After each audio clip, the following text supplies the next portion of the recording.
Welcome back everybody. I thought today I would talk to you about my journey on Twitch and what brought me to TwitchCon. If you didn't see my video last week, I will link it somewhere. I don't remember where it goes. It's gonna be somewhere, okay? Click on that link if you haven't already watched last week's video. It is now under 4 weeks until I head to San Diego. It is also my very first convention, so I want to do a little bit of tidying up in my studio and making lists of things that I need to take with me. But yeah, I will also discuss with you the journey that took me here. So get your tea, get your blanket, and settle in.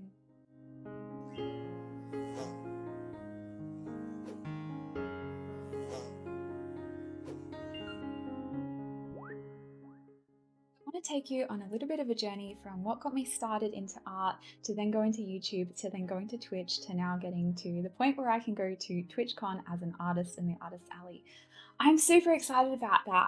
I cannot believe that this journey has taken me here, but I thought it would be nice to document. I get a lot of questions about this when I'm live streaming, what kind of got me into art, when did I start, all that type of thing. And I was watching my friend Neka's video just before I started doing this vlog, so I will link that somewhere down below. She asked the same type of question, what got you into art, or what inspired you to start doing art? So I thought I would reply to that in this video. She's also from the same town that I am in. Absolutely amazing artist as well. And that's one of the things I love about Twitch. I know, I'm sorry, I'm digressing. This is just how my train of thought works. But it's amazing to meet so many people, and so many people who are so close and you don't even realize it. I mean, you meet people from all over the world, but I feel so lucky to know a fair few artists from my hometown. I have always been into art. I don't really remember a specific time as a child when I had like a defining moment about, oh my gosh, I love doing art. I've always been an artistic child. As I grew older and I went through school and I didn't have art class anymore, I kind of dropped out of doing that regularly. And I was doing pieces maybe once a year, twice a year as a gift or something like that. And I was doing mostly acrylic work. And then my brother started university and he was doing animation and illustration. And I went to a lot of his open days with him, and it kind of sparked something in me. I think this was four or 5 years ago now. It sparked something in me, and I really missed that side. I really missed that artistic, creative side of me. And I didn't really have much of a way to express it. I didn't really have that motivation.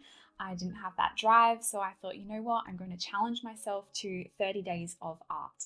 And I tried different mediums. I went to the local arts and crafts store and I bought the cheapest watercolor palette, which actually I still use the box of, because a wooden box is so aesthetically pleasing. I can't get over it.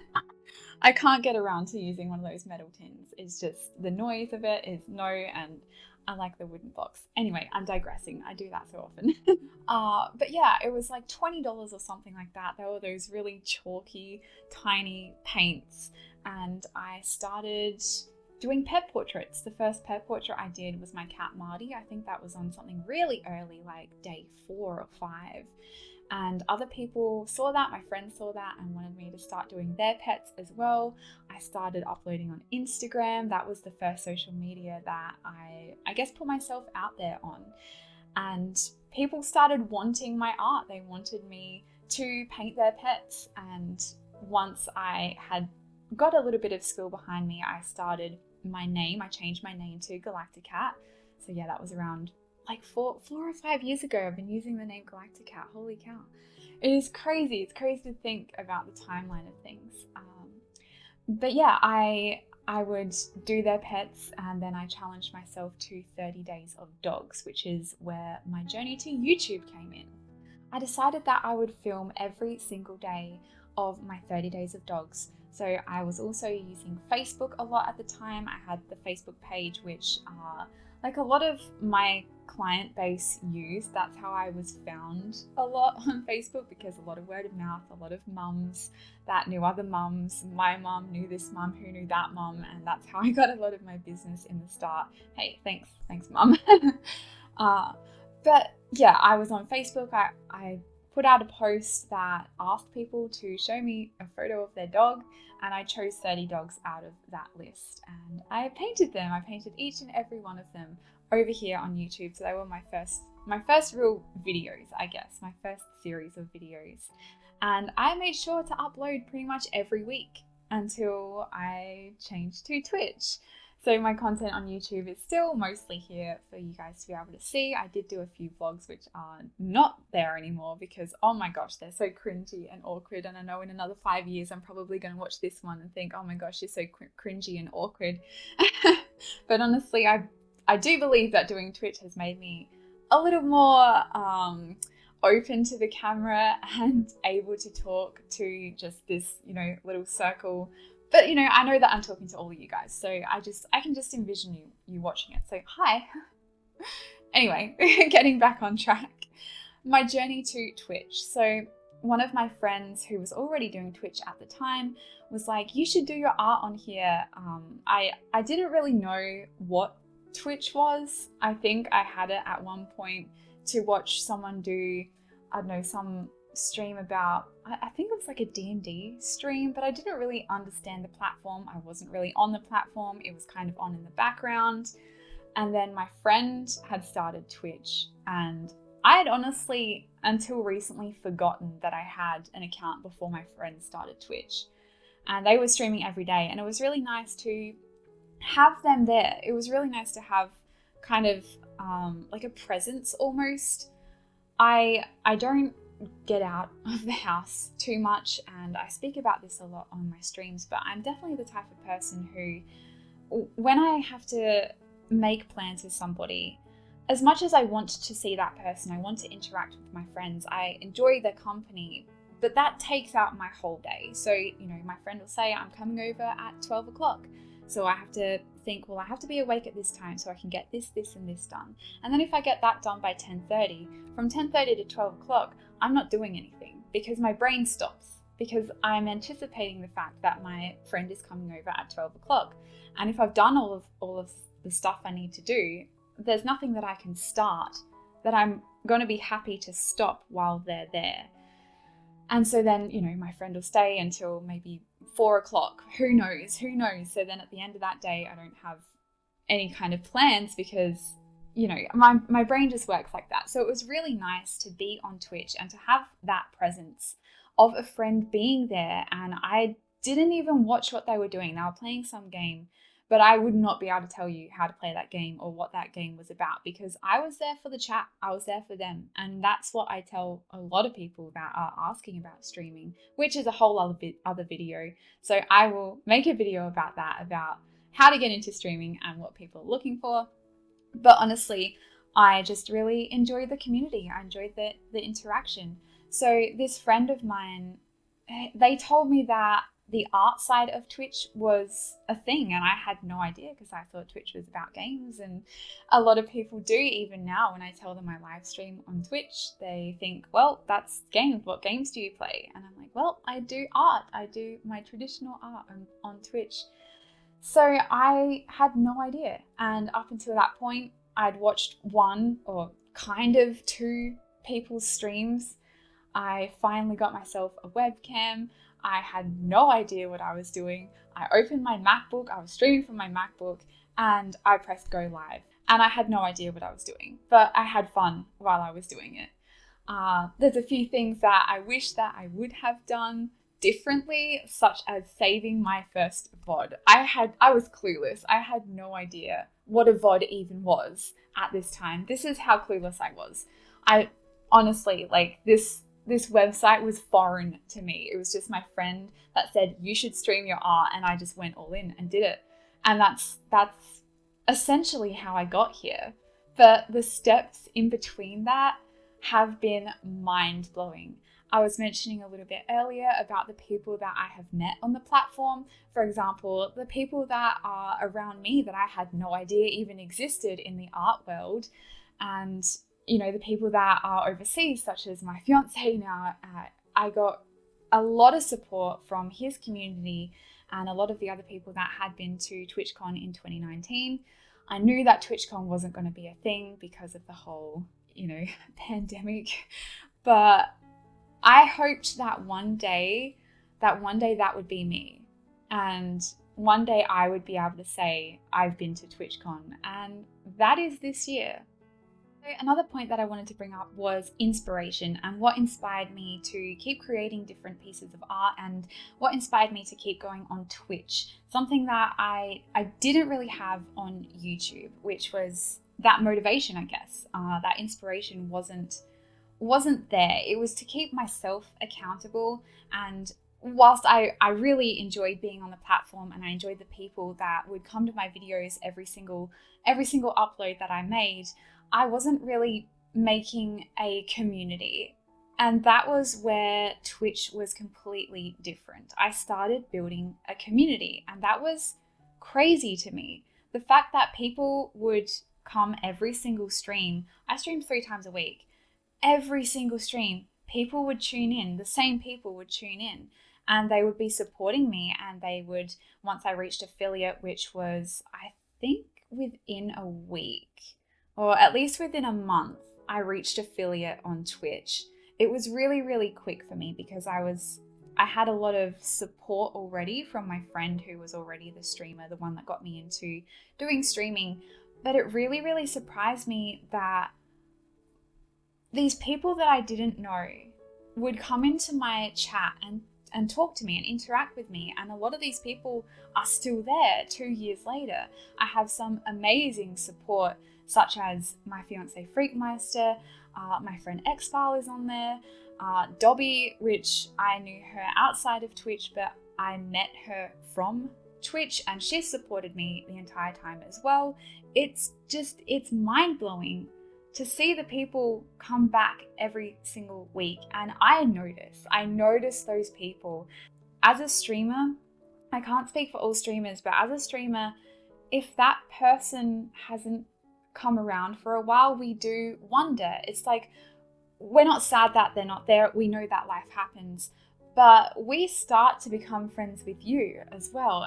As viewers, we start to build that relationship with you, and when you're not there, we do wonder about you and we think about you. And I think that's an incredibly special thing, going from being a viewer, and for a long time I still was a viewer whilst I was streaming, and I was getting myself into communities and making friends within those communities. And it was nice to know that as a streamer, I also understood that when someone was absent, we did notice. It's like we care. We honestly do care about our community, and it's such an interesting interaction and an interesting experience to have that relationship, I guess, with the people that watch you. And that was a huge driving factor as to why I kept streaming and why I started doing longer streams, and I felt more confident in front of the camera. I was showing more of myself. I was opening up a lot more. And most recently, I have really opened up about my mental health, which is something that I kept quiet even from my family for a really long time, but something that I'd suffered with a lot lately. And it was nice to have that support and that community behind me and know that they're going to be there for me, just as I am there for them. It's also really wild to think that I have made an impact to people. And they tell me this, they tell me that I've helped them through a certain stage of their life, or I have brightened their day or made their morning a nicer place to be, you know, just because they're in my chat. They feel comforted and they feel like the start of the day is going to be, you know, bright and happy because they know that I'm going to be there. And that, hearing that as somebody who didn't even think that I would reach 3 people is absolutely mind-blowing.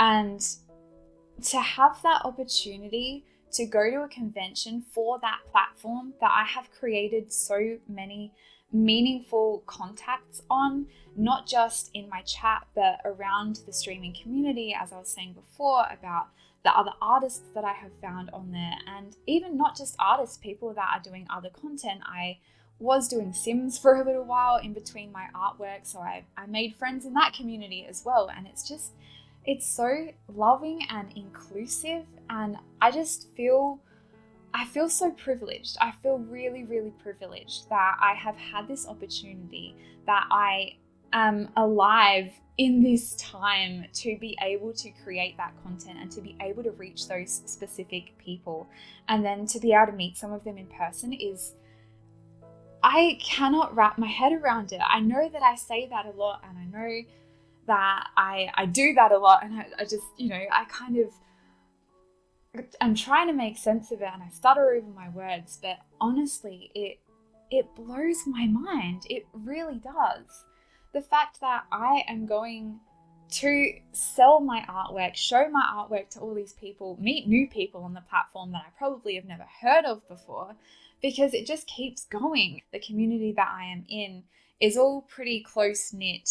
Like, everyone seems to know everybody. So, somebody will be in my chat from this streamer who I have raided before and who I have been in their chat, and it's this network of people, of viewers and streamers, and it is so wonderful. It's something that I never even thought was possible, because in my head I thought everything was going to be like YouTube. I thought everything was going to be like the markets that I had done in real life, which is something that I also should talk about, because my lead up to going on Twitch, everything before that was every man for themselves, pretty much. Because I did a few markets. I didn't do too many, I must admit. And I didn't do any conventions like Comic-Con or Supernova or anything. But I did do a few markets, and I met a few artists, and I mean, yeah, it was, I guess, okay. The people that I made friends with were not related to my craft at all. So the people that were doing similar things to me, as in paintings or pet portraits, I felt that they didn't really want that interaction or that support network with somebody else that did the same content as you, which is why I was so shocked when I found Freakmeister, which is also my fiance. He was doing pet portraits when I found him, when I raided him. And I was a little bit nervous, honestly, because every other person I'd met that had done pet portraits was a little bit, I don't know if gatekeeping is the right word, but they weren't super supportive of each other. They were just kind of, because they were from the same town, I felt like it was a little bit competitive rather than supportive. So when I came in and I saw this person doing pet portraits in acrylic, I was blown away at how amazing they were, but I was also blown away at how supportive he was of my work. And I would show him my pet portraits and he would hype me up, and I would do the same for him. We ended up learning off of each other. Even though we worked in different mediums, we could apply the techniques that we saw each other doing and try and replicate it in our own medium. And it was a really awesome support system to have, and I would not have had that if I had not been on Twitch. That brings me to the current day, where I am preparing for TwitchCon. So Freakmeister had been to TwitchCon in 2019, and he'd mentioned once that he wanted to share a table with me, because at TwitchCon, the typical thing to do is to share your table with another artist. And he mentioned once that he would love to do that with me. And at the time, it was just a fantasy. It was a fairy tale. It was something that we both never really thought would happen. But once he said that, something clicked in me, and I thought, within 5 years, I want to be going to TwitchCon. And things advanced much faster than 5 years. And within 1 year of him saying that, I was booking my tickets to, originally I wasn't thinking I would get into TwitchCon. So he applied for both of us to have a booth together.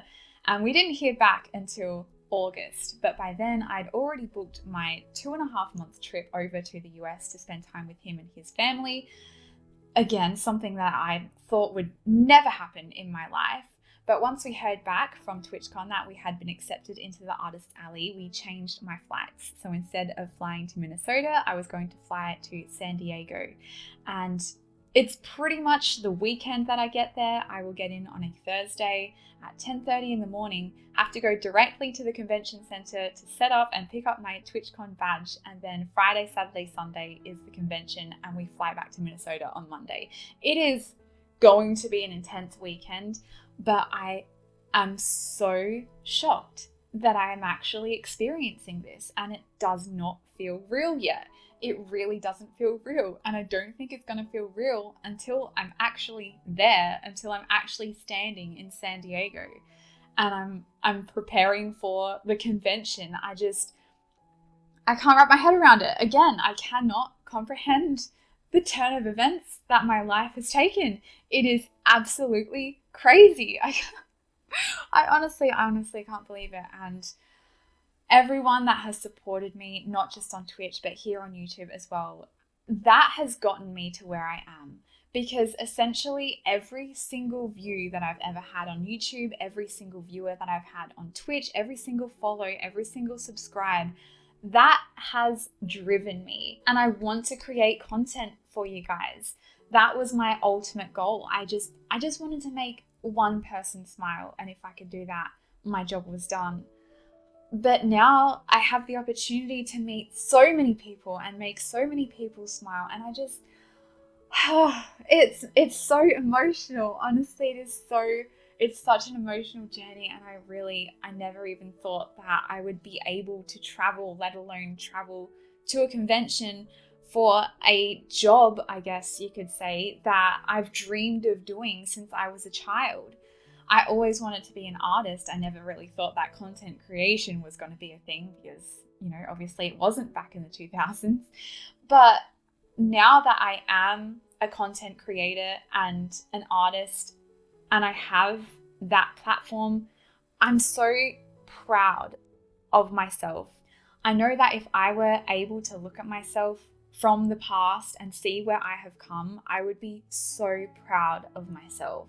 My little child self would look up at me and be like, whoa, we're actually showing people our artwork. I, honest to God, always thought that I wasn't good enough, that my art wasn't good enough, that I didn't practice enough. I always, I guess, compared myself to other people, which is a terrible trap to fall into.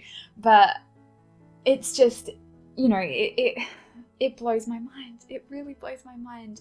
And I know that that little child would be looking up at me thinking, whoa, we are so cool.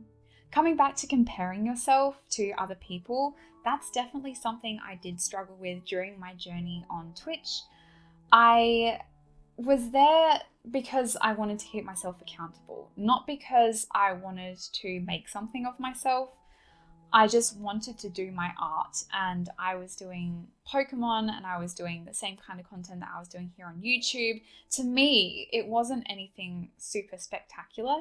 And I know that that's kind of a bad way to think, but it was a thought that I had, that it wasn't anything crazy and spectacular. And once I started getting a lot of support on Twitch, especially by my fiance, I was very shocked and almost confused as to why I was getting this amount of support and why he saw value. And not just him, there was a whole bunch of other people on Twitch that were supporting me as well, other artists that I saw and I thought, whoa, their work is incredible. And for some reason, they were supporting me. It was such a strange feeling, and I did experience imposter syndrome at that time because I thought, why me? Why is my work so special? What is standing out to these people about my work? And I had to realize then that it's less about the work that you do and more about you as a person. It was something that I had to overcome on my journey through Twitch and to TwitchCon, to actually realize in myself that I am good enough. It's not just about my art, and it is about me as a person, but to also see that my art has value as well, even though I don't make spectacular, detailed pieces like this streamer or that artist or that person. I have a different style. I have my own style, and it was definitely something that I had to overcome in my head in order to get to this point. Anyway, I should stop rambling on now. I do have to set up for a live stream and tidy my studio a little bit. My goodness, I am ashamed. I'm usually a really neat person, but there's razor shavings, there's like paint water that I need to wash out. Oh my gosh, I'm a mess. I'm absolutely a mess.